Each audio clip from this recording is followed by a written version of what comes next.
everybody, I'm Tiffany from Cards with Tiffany, and I'm here today with our second card in our online workshop featuring the Workshop Your Way Mother's Day card making kit.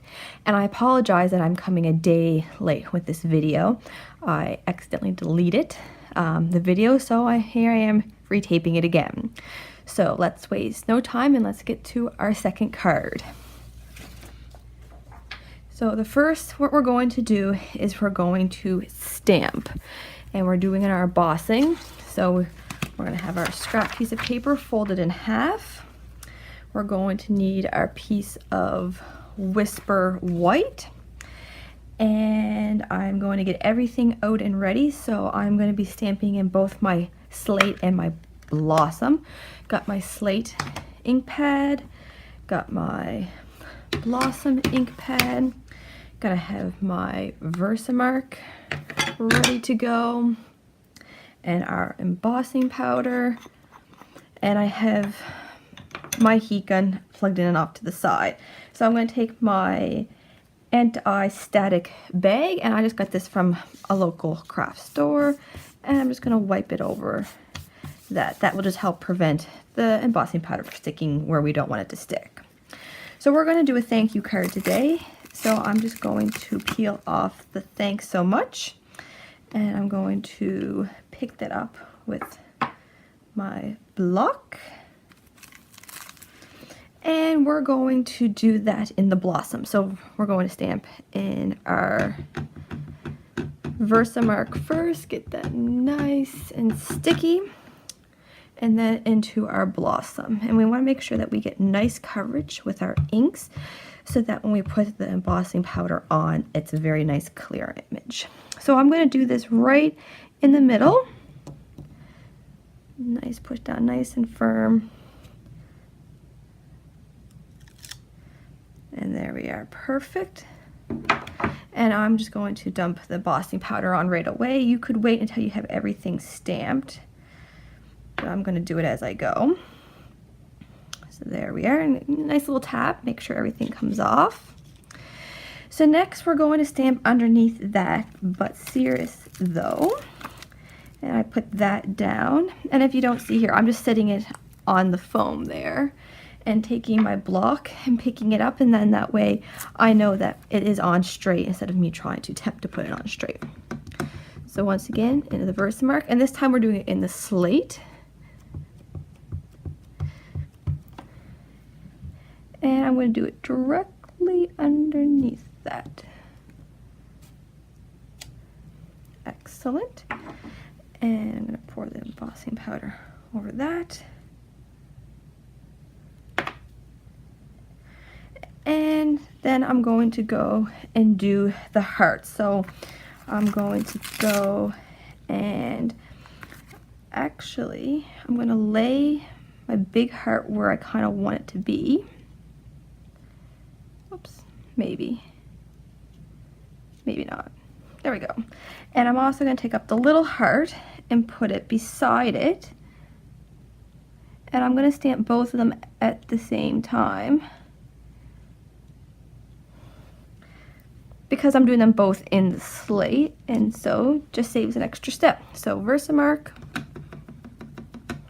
slate, and then right above the A. I'm lining the big one up right above the A there. And so now we're going to restamp the little one. So I'm just going to take off the big one here, just put it aside. And we're going to have to clean it off. So I got my cleaner. Give that just a little bit of spray. It's only small. And I have my pad here. And I'm just going to give it a little wipe here. Oops. Here I am losing it, so just put it down and pick it back up again. And it's also good to stamp that off just to make sure it's all nice and dry. Doesn't want to stick to my block. Block's a little wet there. There. So once again, into Versamark and into the slate. And I'm kind of just putting it over the H And it's down a little, off to the side a little. That's what makes this card unique. And just gonna take the powder, sprinkle it over, and give it a good tap off. So I'm gonna lay that aside while we clean up here. It's always good to make sure you clean up as you go. Get all the covers on all my inks. We are going to use the slate again, so don't put it too far.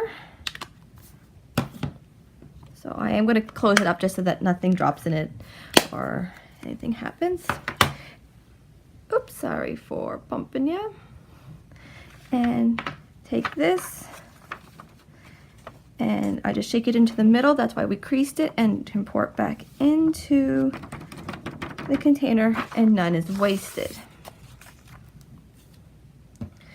So now what we're going to do is we're going to emboss that. So I'll grab my tweezers. It just helps me keep my fingers more so away.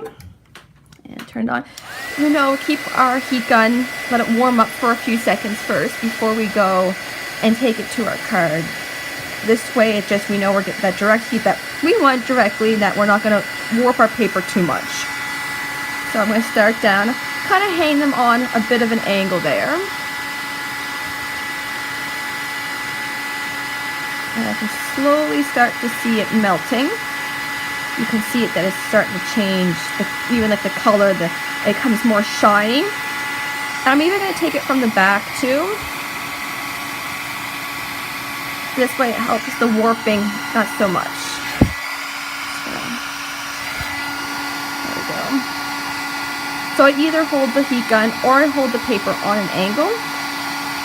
And you can hold it, and I hold so I can see it in the light, so that if I'm not sure if it's melting, I can kind of twist it.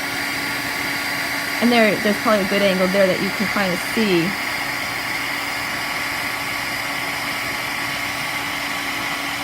Where it's melting. And I just gotta do over here now. And I like doing this. You can always skip this step. You don't have to do the heat embossing. I just like the texture. It gives it almost like a finished look kind to it. So once you're done the heat embossing, just give your piece of cardstock a second to dry, because it, you know, it's going to be hot. And I just like to see it, and I see that the bottom of my S isn't quite done.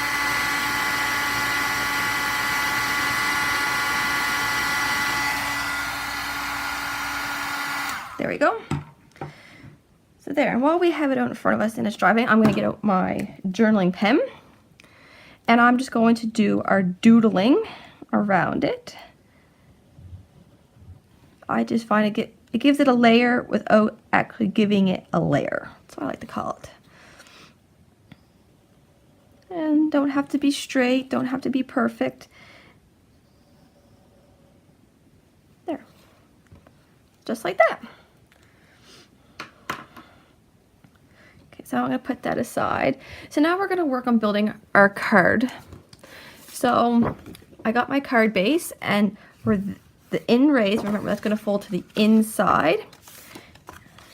And it's always good to take your bone folder and give it a crease. I like to crease it on both sides just to make sure it's nice and creased. And what we're going to do first is we're going to glue our gray piece with the diamonds on it. We're going to glue it to the end over here. So I'm going to take, and you can use adhesive that you would like. I'm using my big advanced tape glider from Scotch. And I like to go up all four sides. I just know then this way nothing's going to fly away on my card. And we're going to line this up down in the bottom corner. Kind of line it up on the edges, and still without putting it down, kind of match it up along the side so I know it's on there straight. Because you can, you know, pull it up if you get down, but, you know, sometimes it's difficult. You don't want to rip your paper. And I can see mine sticking up a little, so just grab my scissors and trim that off. There. So next we're going to take this piece of raspberry, and I'm going to line it up over here, and I might it is a tad longer.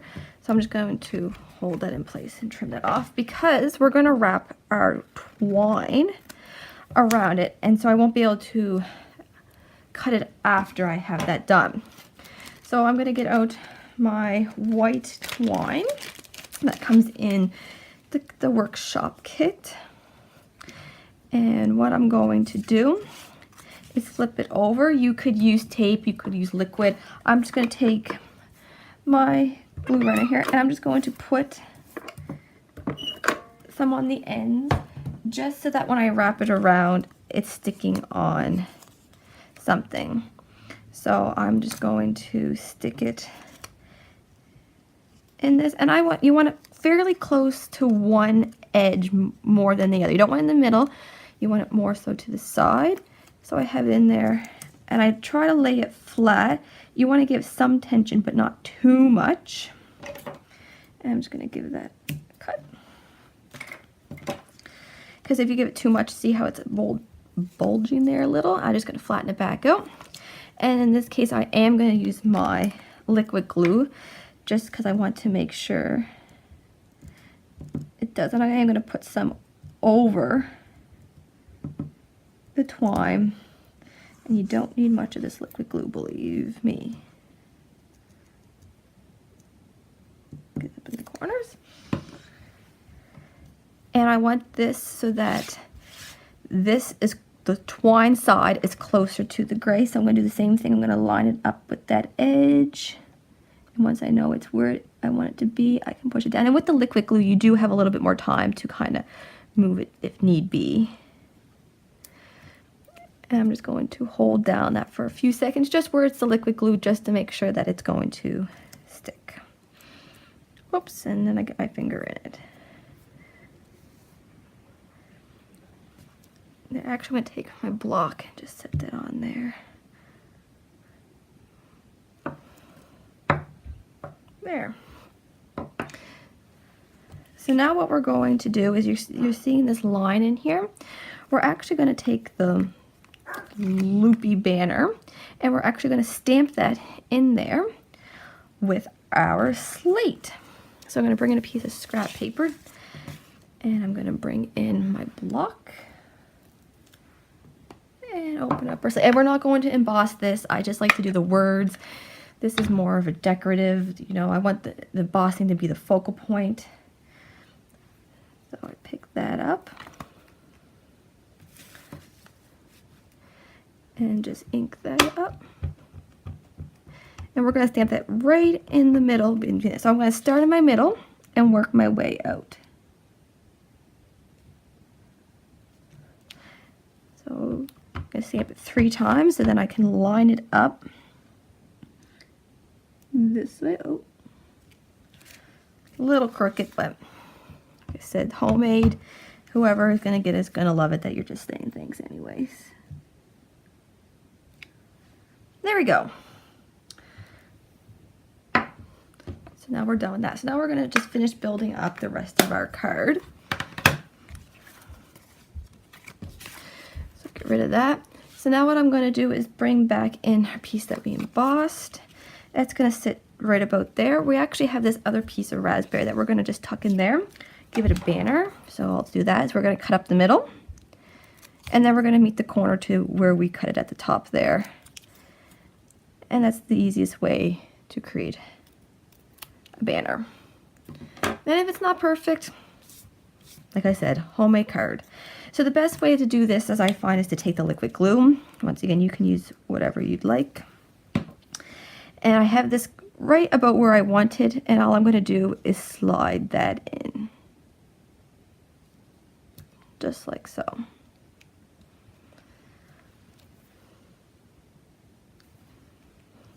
And then all I'm going to do is this, flip it over. I got my foam tape, and I'm just going to cut off some squares, one in each middle, one in each corner, and one in the middle.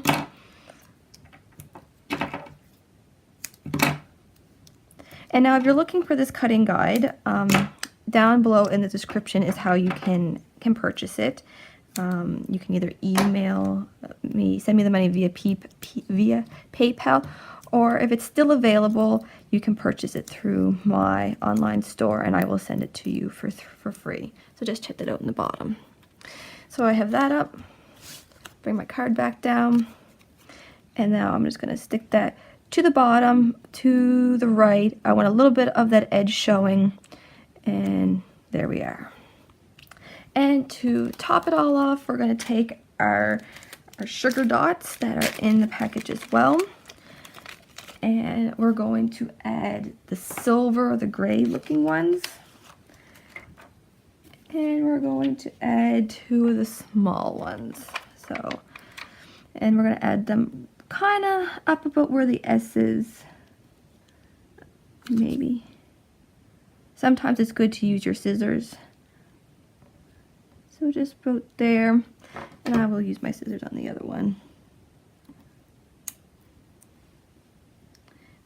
Just pick it up under there. It sticks to the end, and then you can kind of place it where you wanted. There. And there we have our second card from our online workshop. And please let me know what you think of this workshop. I love all kinds of feedback, whatever you'd like. So there, I thank you so much. And I'll give you a sneak peek of our next card that we're going to make tomorrow. And I didn't delete the video, not to worry. Another thank you card. And this is the one that I designed myself. So we'll see you back tomorrow, and happy card making.